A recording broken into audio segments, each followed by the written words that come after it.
Hello, I am Dr. Sudeshna, gynecologist, IVF specialist, Medsi Hospitals, Vizag.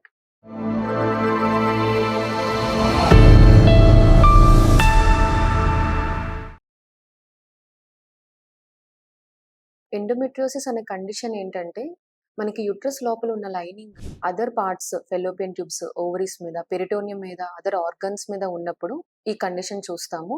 ఈ endometriosis అనే కండిషన్‌లో symptoms వచ్చేసరికి severe period pain ఉండడం, pain during intercourse, motion and urine వెళ్ళేటప్పుడు pain ఉండడం, ఇంకా ఇన్‌ఫర్టిలిటీ ఇష్యూస్‌తో బాధపడుతూ ఉంటారు.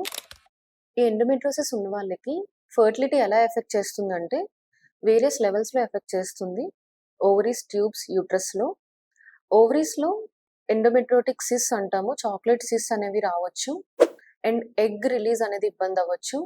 అండ్ డిస్టార్టెడ్ పెల్విక్ అనాటమీ అంటే చాలా అతుకులు ఉండడం వలన ట్యూబల్ అనాటమీ అనేది డిస్టార్ట్ అవ్వచ్చు. ట్యూబల్ బ్లాకేజ్ చూస్తాము. అండ్ ఎగ్ పికప్ అనేది కష్టమవ్వచ్చు. అండ్ ఫర్టిలైజేషన్ కూడా అవే ఇబ్బందుంటుంది.